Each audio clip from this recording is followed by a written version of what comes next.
அன்பு நெஞ்சங்களுக்கு சஞ்சுமாஸ் vlogஓட அன்பான வணக்கம். இன்றைக்கி நம்ம பாப்பாவுக்கு என்ன சிம்பிளான லன்ச் மெனு கொடுத்துட்டோங்கிறத பார்க்கலாம். என்னென்னா கூடவே நான் செஞ்சு கொடுத்து விட்ட அந்த ரெசிபீஸும் அப்படியே போட்டிருக்கேன். முடிஞ்சதை நான் சொல்கிறேன். உங்களுக்கு ஏதாவது டவுட்டுனாலும் கமெண்ட்டில் கேளுங்க, அதுக்கு உண்டான பதிலை நான் சொல்கிறேன். இன்னையிலிருந்து பார்த்திங்கன்னா ஒரு பெரிய குறிக்கோள் ஒன்று மனசில் எடுத்திருக்கேன். அது எந்த அளவுக்கு போகுங்கிறது தெரியல.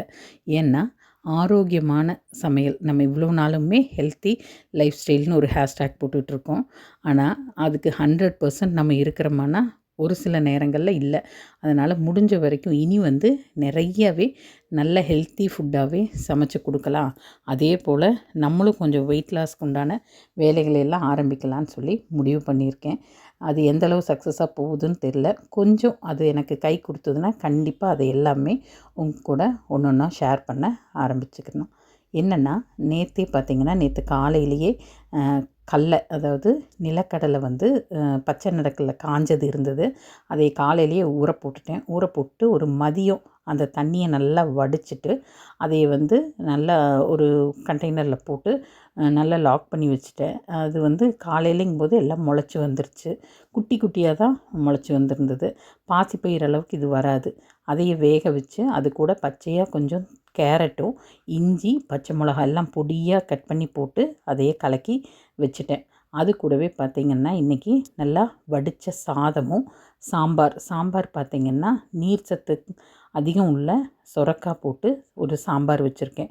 இன்றைக்கி பாப்பாவுக்கு லன்ச் மெனுவில் பொரியல் கிடையாது. பொரியலுக்கு பதிலாக இவங்க பொரியலாக காய் கொடுத்தா சாம்பாரில் இருக்கிற இந்த சத்தான காயை சாப்பிட மாட்டாங்க. ஸோ அதனால் என்ன பண்ணேன்னா நல்லா சாம்பார் சாதத்தை கொலைய கலக்கி ஒரு கப்பில் போட்டுட்டு அது கூடவே பார்த்திங்கன்னா பொரியலுக்கு பதிலாக இந்த சாம்பாரில் இருக்கிற காய், அதாவது சொரக்காய் இருக்குது இல்லைங்களா, அந்த சொரக்காயை ஒரு கப்பில் போட்டுட்டேன். போடும்போதே என்ன சொல்லிட்டேன்னா, அதாவது பாடியில் நீர் சத்து வேணும்னா நீர்க்காயெல்லாம் நிறைய எடுத்துக்கணுமா, நான் கொடுத்து விடுறத நீ கம்முன்னு சாப்பிட்டு வந்துடணும் அப்படின்னு சொல்லிகிட்டே தான் பேக் பண்ணேன். அவளும் சரின்ட்டா.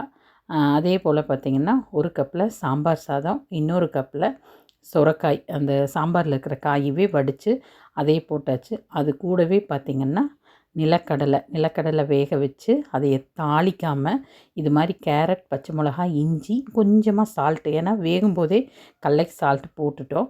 இந்த கேரட்டு இதெல்லாம் போட்டிருக்கும்போது அது டேஸ்ட்டுக்காக ஒரு துளி அதுக்கு தேவையான அளவுக்கு சால்ட்டும் போட்டு கலக்கி அதையும் பேக் பண்ணியாச்சு. இதுதான் இன்றைக்கி பாப்பாவுக்கு நம்ம கொடுத்து விட்ட ஹெல்த்தியான லன்ச் பேக்கிங் மெனு. எப்படி இருக்குது என்னங்கிறத கமெண்ட் செக்ஷனில் என் கூட ஷேர் பண்ணுங்கள்.